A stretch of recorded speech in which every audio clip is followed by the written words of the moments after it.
ग्वालियर से, जहां विश्व थैलीसीमिया दिवस के उपलक्ष्य पर किया गया रक्तदान। खबर के बारे में विस्तार से जानेंगे, उससे पहले लेंगे एक छोटा सा ब्रेक के बाद जल्द हाजिर होंगे। इस खबर के प्रायोजक हैं फास्ट को। जल्दी हो जाना तो फास्ट को बुलाना। बाइक से लेकर लग्जरी कार, सेल्फ ड्राइव पर उपलब्ध। ग्रुप ट्रेवल के लिए लग्जरी बस भी उपलब्ध। सबसे सस्ता एक बार सेवा का मौका अवश्य दें। व्हाट्सएप करें 9044808808। ब्रेक के बाद आप सभी का स्वागत है। खबर मध्य प्रदेश के ग्वालियर से, जहां 252 युवाओं ने भीषण गर्मी में विश्व थैलीसीमिया दिवस के उपलक्ष्य पर किया रक्तदान।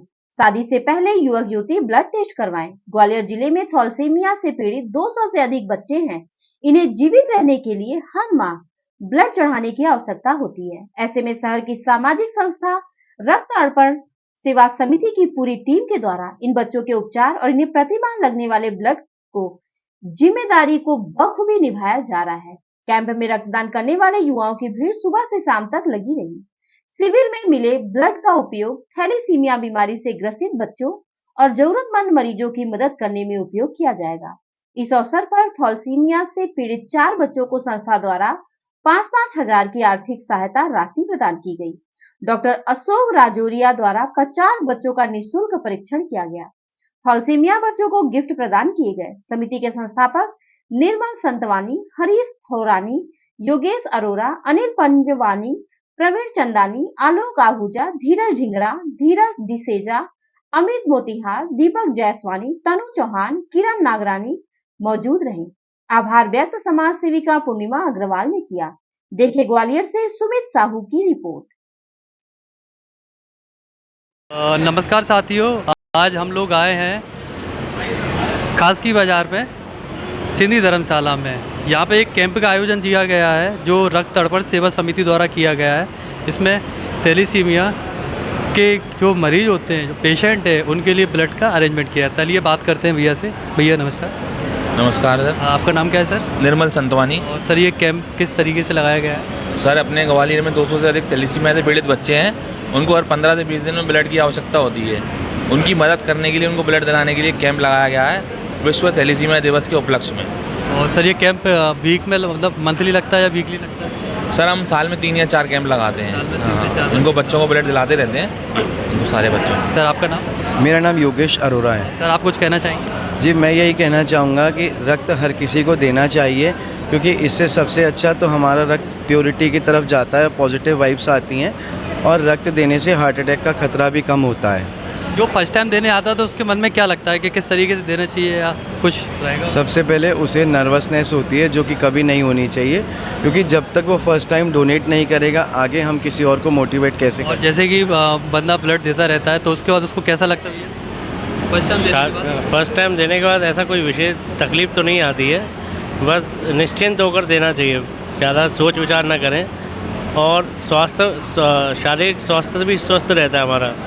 नहीं, जैसा कि कुछ लोग पहली बार आते हैं, उनको थोड़ा नर्वस लगता है, फिर दूसरी बार भी आते हैं, तो उनको किस तरीके से फील होता है? जब फर्स्ट टाइम आते हैं तब थोड़ा सा हेजिटेशन होता है कि क्या होगा, ब्लड दे रहे हैं कैसे होगा, लेकिन जब हम एक बार दे देते हैं तो इसका इफ़ेक्ट कुछ भी नहीं होता बॉडी में। इवन साइंटिफिकली हमको एक टाइमली 3 महीने के बाद या साल में 2-3 बार कम से कम ब्लड डोनेट करना चाहिए। ये हमारे सेल्स को न्यू जनरेट करने के लिए एक पावर देता है। और जैसा कि मान लीजिए ब्लड देने के बाद या ब्लड देने से पहले क्या क्या कंडीशनें रहती हैं? ब्लड देने से पहले क्या क्या कंडीशंस रहती हैं? ब्लड देने से पहले मतलब खान पान के विषय में, जैसे उसे 2 से 3 घंटे के बीच में कुछ ना कुछ खाया हुआ होना चाहिए। खाली पेट किसी को ब्लड नहीं देना चाहिए। स्वस्थ होना चाहिए, किसी भी प्रकार का कोई रेगुलर मेडिसिन लेता हुआ व्यक्ति नहीं होना चाहिए। 18 साल से 60 साल तक की उम्र तक का कोई भी इंसान, चाहे वो जेंट्स हो या लेडीज़, ब्लड दे सकता है। तो जैसे कि कोई बंदा पहली बार आएगा तो उसके आने के बाद किस तरीके से प्रोसीजर रहता है आपका? प्रोसीजर सबका सेम रहता है, चाहे पहली बार आए चाहे आखिरी बार आए, उससे कोई मतलब नहीं है। प्रोसीजर सबका सेम रहता है। पहले टेस्ट होता है, हीमोग्लोबिन उसका एक्यूरेट होता है, मतलब देने लायक होता है तो इसका ब्लड लिया जाता है। लेकिन आज भी क्या है कि मतलब शहर को छोड़ दिया, गांव में आज भी बहुत भ्रांतियां हैं कि ब्लड देने से चक्कर आते हैं, ब्लड देने से ऐसा हो जाता है, वैसा होता है, जबकि ब्लड देने से कुछ भी नहीं होता। आदमी और स्वस्थ होता है, हार्ट की बीमारियाँ कम हो जाती हैं ब्लड देने से खासकर। तो आप बताएं कि है ना, जैसे मेल फीमेल में किस तरीके से कौन ज़्यादा ब्लड देता है? वैसे तो सभी लोगों को बराबर का अधिकार है ब्लड देने का। मैंने अपनी लाइफ में 120 बार ब्लड दे चुकी हूँ और आज 121 बार दूंगी। मैं स्वस्थ हूँ।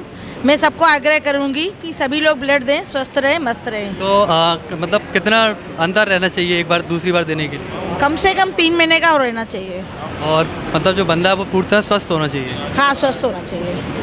चलिए सर, जैसा कि आपने देखा कि जो कैंप चल रहा है इसमें बहुत से लोगों ने बताया किस तरीके से क्राइटेरिया होता है और सामने से रजिस्ट्रेशन होता है, फिर वहाँ से ब्लड टेस्टिंग होती है, उसके बाद यहाँ पे एक ब्लड टेस्टिंग के लिए फॉर्म मिलता है, फिर वहाँ एक थैलीसिस मिलता है, उसके बाद ऊपर जाके बंदे ब्लड देते हैं। तो मैम से और बात करते हैं। नमस्कार मैम।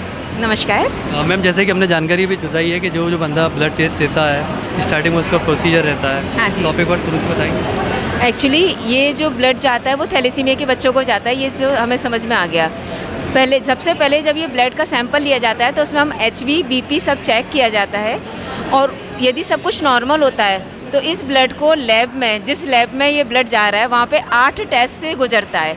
ये जब ये 8 टेस्ट जिसमें कि लिवर वगैरह सारे टेस्टिस होते हैं और जब ये सारे टेस्ट सही निकलते हैं तो वो ब्लड किसी बच्चे को, किसी भी पेशेंट को चढ़ सकता है, नहीं तो उस ब्लड को डिस्कार्ड कर दिया जाता है। ये पूरी की पूरी प्रोसेस की जाती है और इसमें कहीं कोई गलत काम होता ही नहीं है। बहुत अच्छे से ये सारे काम किए जाते हैं। और ब्लड डोनेशन से सबसे बड़ा फ़ायदा ये है कि हम इन 8 टेस्टों की, जो कि हम लैब में किसी पैथोलॉजी में जाकर हम पेमेंट के साथ हम टेस्ट करवाते हैं, ये हमें फ्री ऑफ कॉस्ट वो हमारे सारे टेस्ट हो जाते हैं। मैम, जैसे किसी बंदे को ब्लड टेस्टिंग की ज़रूरत है तो उसके लिए क्या करना पड़ेगा उसको? नहीं, सिंपल ब्लड टेस्ट की ज़रूरत है तो उसको तो पैथोलॉजी या किसी इसमें जाना ही पड़ेगा, लेकिन यदि वो ब्लड डोनेट करते हैं तो उसके ही सारे टेस्ट फ्री में ऑटोमेटिक हो जाएंगे। जैसे कोई मरीज है जिसको ब्लड की ज़रूरत है तो उसके लिए क्या करना पड़ेगा उसको? यदि उसको ब्लड की ज़रूरत है तो वो हमारी संस्था से हमसे कांटेक्ट कर सकते हैं और थैलेसीमिया और कैंसर पेशेंट्स को तो हमेशा ब्लड अवेलेबल रहता है संस्था की तरफ से। बाकी एक्सीडेंट केस हो, बर्निंग केस हो, उन लोगों को भी हो जाता है। प्लेटलेट्स केस में आज ही हमने 14 साल के एक बच्चे को, कार्तिक जिसका नाम था, उसको प्लेटलेट्स डोनर भी अरेंज करवाए। तो वो संस्था समय समय पर डोनर्स उनके लिए अरेंज करवाती रहती है। Thank you ma'am. वेलकम।